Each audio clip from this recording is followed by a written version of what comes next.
তেল দিয়ে নয়, পানি দিয়েই তৈরি করুন আলুর কুলচা। আসসালামু আলাইকুম everyone, welcome back to my channel. আজকে আমি তৈরি করব উত্তর ভারতের দিল্লির খুবই জনপ্রিয় একটি রেসিপি, আলুর কুলচা। একদম হোটেল স্টাইলে ঘরোয়া উপকরণেই তৈরি করে দেখাবো, তবে খেতে হবে জাস্ট অসাধারণ। সকালের ব্রেকফাস্ট অথবা রাতের ডিনারের জন্য কিন্তু আপনারা এই আলুর কুলচাটা তৈরি করে নিতে পারেন।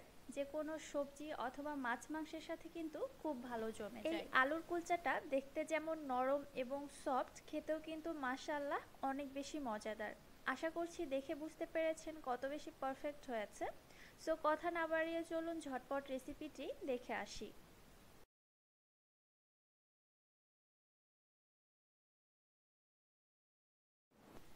বিসমিল্লাহ। এখানে মোটামুটি বড় সাইজের একটি চামচের সাহায্যে 4 চামচ নিচ্ছি টক দই। কাপের মাপে হিসেব করতে গেলে ওই মোটামুটি হাফ কাপ মতো হবে, আপনারা হাফ কাপ নেবেন তাহলেই হবে। এবার একটি কাঁটা চামচের সাহায্যে আমি দইটা ভালোভাবে ফেটিয়ে নিচ্ছি, যেন দইটা স্মুথ কনসিস্টেন্সিতে চলে আসে। দেখতেই পাচ্ছেন দইটা কত বেশি স্মুথ হয়েছে। এবার আমি এর মধ্যে দিয়ে দিয়েছি হাফ চা চামচ বেকিং সোডা, আর দিয়ে দিয়েছি 1 চামচ প্লাস আরও হাফ চা চামচ বেকিং পাউডার। এবার আবারও একটি কাঁটা চামচের সাহায্যে বেকিং সোডা এবং বেকিং পাউডারটা দইয়ের সঙ্গে মিক্সড করে নিচ্ছি। মিক্সড করতে দেখতে পারবেন দইটা কিন্তু খুব ভালো ফার্মেন্ট হতে শুরু করেছে। আশা করছি আপনারা বুঝতে পেরেছেন কত বেশি বুদবুদ সৃষ্টি হয়েছে এর মধ্যে। এভাবে নেড়ে চেড়ে নিয়ে আমি 2 থেকে 3 মিনিটের জন্য এই দইয়ের মিশ্রণটাকে রেস্টে রেখে দিব, তাহলে দইয়ের মিশ্রণটা খুব ভালো ফার্মেন্ট হবে। দইয়ের মিশ্রণটা রেস্টে থাক, ততক্ষণে আমি ময়দাটা রেডি করে নিচ্ছি। এখানে একটি মিক্সিং বোলের মধ্যে নিচ্ছি আড়াই কাপ ময়দা। আর আলু কুলচা তৈরি করার জন্য কিন্তু অবশ্যই ময়দাটাই নিতে হবে। এর মধ্যে দিয়ে দিলাম 1 চা চামচ লবণ এবং 1 টেবিল চামচ দিচ্ছি চিনি। চিনিটা চাইলে আপনারা এখানে গুঁড়া করে ইউজ করতে পারেন, তবে আমার কাছে গুঁড়া চিনিটা ছিল না, এজন্য আমি গোটা চিনিটাই দিয়েছি। সব কিছু মিক্সড করে নিয়ে এবার যে টক দইটা আমি রেস্টে রেখেছিলাম 2-3 মিনিটের জন্য, ওইটা ময়দার মধ্যে ঢেলে দিচ্ছি। আর দিয়ে দিচ্ছি এখানে 1 টেবিল চামচ রান্নার সয়াবিন তেল। এবারে হাতের সাহায্যে ময়দার সঙ্গে খুব ভালো করে সব কিছু মিক্সড করে নিচ্ছি। টক দইটা ময়দার সঙ্গে ভালোভাবে মেশানো হয়ে গেলে দেখতে পারবেন এরকম একটা কনসিস্টেন্সি চলে এসেছে ময়দার মধ্যে, তবে ডোটা কিন্তু পুরোপুরিভাবে তৈরি হবে না। এবার এর মধ্যে পানি অ্যাড করে দিতে হবে। এখানে নর্মাল ঠান্ডা পানি আমি অল্প অল্প করে দিয়ে ডোটা তৈরি করে নিচ্ছি। একবারে পানি ঢেলে দিবেন না, তাহলে ডোর কনসিস্টেন্সি কিন্তু পুরোটাই নষ্ট হয়ে যাবে। এজন্য ধাপে ধাপে পানি অ্যাড করে ডোটা মেখে নিতে হবে। আর নর্মালি রুটি পরোটার জন্য যেভাবে ডো মেখে নেওয়া হয়, এই ডোটা কিন্তু তেমনটা হবে না, একটু স্টিকি টাইপের হবে, কিছুটা নরম হবে আর কি। কনসিস্টেন্সিটা আশা করছি আপনারা বুঝতে পারছেন।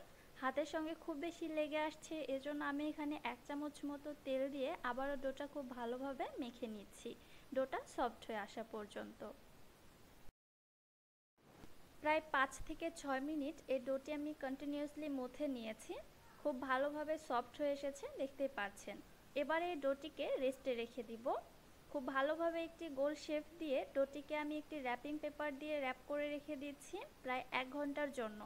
আপনারা চাইলে যে কোনো ঢাকনা দিয়েও ঢেকে দিতে পারেন, তবে মিনিমাম 1 ঘন্টা কিন্তু সময় দিতেই হবে। এবারে চলে যাচ্ছি আলুর পুরটা তৈরি করার জন্য। এখানে মিডিয়াম সাইজের 2টি সেদ্ধ করা আলু নিয়েছি। এবারে আলুটাকে আমি গ্রেট করে নিচ্ছি।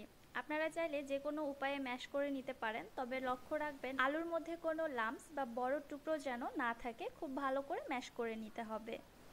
গ্রেট করে নেওয়ার পরে এর মধ্যে আমি দিয়ে দিচ্ছি মিডিয়াম সাইজের একটি পেঁয়াজ কুচি, 2টি দিচ্ছি কাঁচামরিচ কুচি। কাঁচামরিচটাও আমি খুব ভালোভাবে কুচিয়ে নিয়েছি। দিয়ে দিচ্ছি 2 টেবিল চামচ ধনিয়া পাতা কুচি। আরও দিয়ে দিচ্ছি 1 teaspoon chaat masala, half teaspoon দিচ্ছি বিট লবণ এবং 1/4 টিস্পুন দিচ্ছি রান্নার রেগুলার লবণ। এবার হাতের সাহায্যে সব কিছু একসঙ্গে ভালো করে মিক্সড করে নিচ্ছি। ব্যাস, ঘরোয়া কিছু সামান্য মশলা দিয়ে কিন্তু খুবই মজাদার একটি আলুর পুর রেডি হয়ে গেল। পুরটাকে এক সাইডে রেখে দিচ্ছি। অপরদিকে 1 ঘন্টার জন্য যে ডোটি আমি রেস্টে রেখেছিলাম, সেটা কিন্তু আগের তুলনায় কিছুটা ফুলে উঠেছে এবং দেখুন কত বেশি সফট এবং স্মুথ হয়েছে। এবারে ডোটিকে কিন্তু আমি আর মুথে নিব না, জাস্ট একটি রোলের শেপ দিয়ে নিয়ে সমান আকারে কয়েকটি লেচি কেটে নিচ্ছি।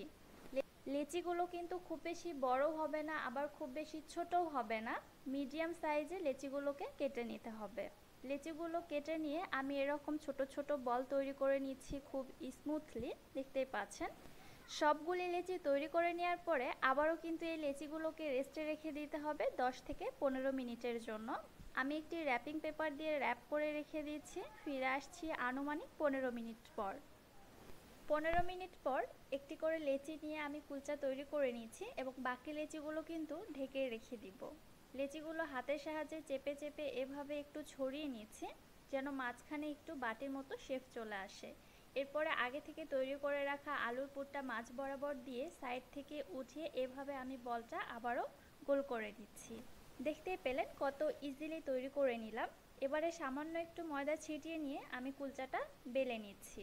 হাতে সামান্য একটু প্রেস করে এভাবে বেলনি দিয়ে বেলে নিব। খুব বেশি জোরে কিন্তু চাপ দেয়া যাবে না, আর কুলচাটা বেশি বেলেও নেওয়া যাবে না, অতিরিক্ত পাতলা হয়ে গেলে কিন্তু ভালো ফুলবে না। এবারে আমি এরপরে দিয়ে দিয়েছি কিছু কালো তিল এবং সাদা তিল, সেই সাথে দিয়ে দিচ্ছি কিছু ধনিয়া পাতা কুচি। এটা যেমন টেস্ট বাড়াবে তেমনি কিন্তু দেখতেও সুন্দর লাগবে। এবারে বেলুন দিয়ে আবারও একটু আলতো করে চেপে দিচ্ছি যেন সব কিছু কুলচার গায়ে খুব ভালোভাবে বসে যায়। এবারে চলে যাচ্ছি কুলচাটা ভেজে নেওয়ার জন্য।